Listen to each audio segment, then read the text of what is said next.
92.7 WOBM, Sean Michaels with you, and joining me right now is our special guest, Michelle Balconi. We're talking about Let's Chat About Economics. It combines short stories with whimsical art. The book aims to create a connection between adults and children on basic economic principles. Let's Chat About Economics is written for families with elementary-aged children. Good morning, Michelle. Welcome to the program. Good morning. Thank you for having me. So, we ought to talk to our kids about money, economics, because it's something eventually that they're going to have to deal with. And I guess the earlier they begin to have a responsibility, with it, the better, right?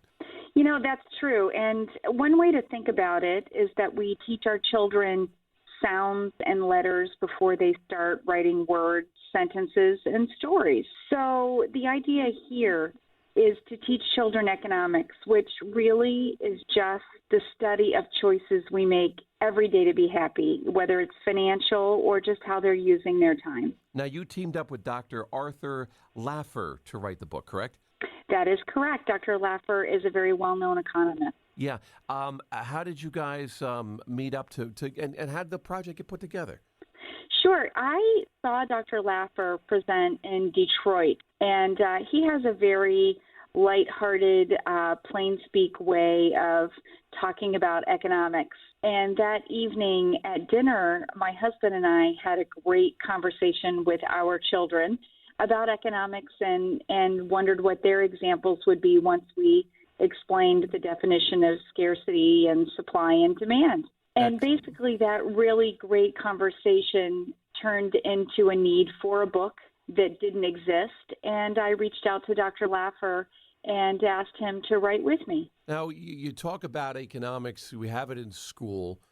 Some get maybe more than others. But you say that there's a need to talk about it or to look at it more than just what you're doing in school. I completely agree, and I feel very passionate about that. There is no economics in Common Core, and, there are other states that augment curriculum, and many states do have economics K through 12 even. But I really feel strongly about connecting with our children and our grandchildren or children we're mentoring in the community about economics and the choices they're making on a daily basis. And that's what we've done in the book. We've given 4 very familiar scenarios, like planning a family trip or going to the grocery store or how they're spending their time in the summer, and just those choices that they're making and how they relate back to scarcity, supply, demand, opportunity cost, diminishing returns, and even more. Finally, as we wrap up, let's talk a little bit about, and I'm curious to your answer to this, what economics has to do with understanding self-worth. Absolutely. I'll give you an example. In the first chapter, Sean, we're set in a grocery store, and you can tell it's after Christmas, it's, springtime, and we use an example of the price of red roses, and we even include a graph. Each chapter has a graph. So the idea here is to understand that the price of red roses would drop after February 14th.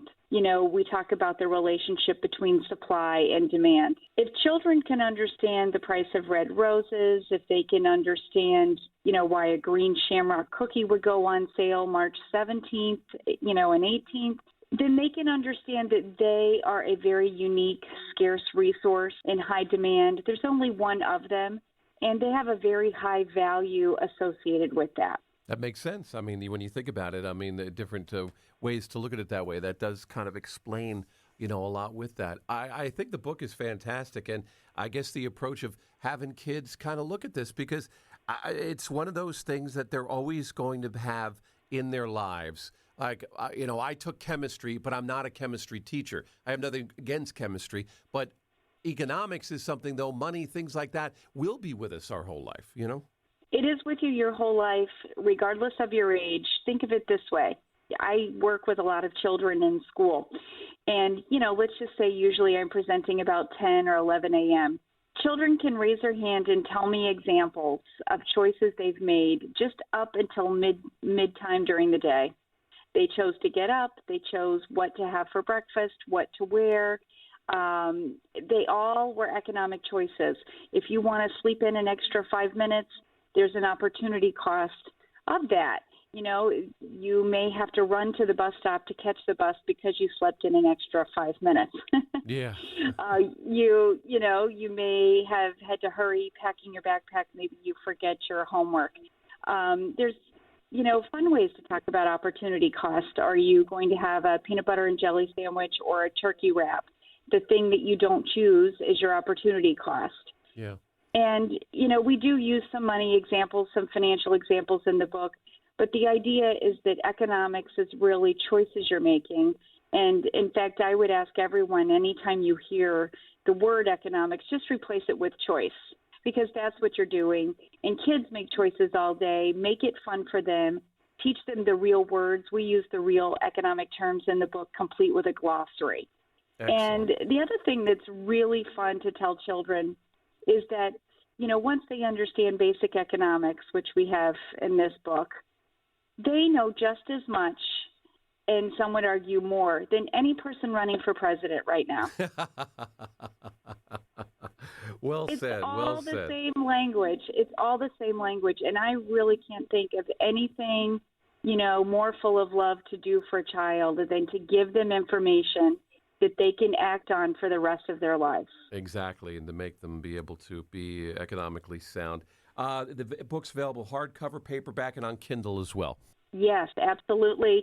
And you're not real until you're on Amazon. So all three formats are found on Amazon. Let's chat about economics. There you go. Check it out at Amazon.com. And thank you so much for being with us, Michelle Balconi. Have a great new year in 2016. You as well. Thank you, Sean.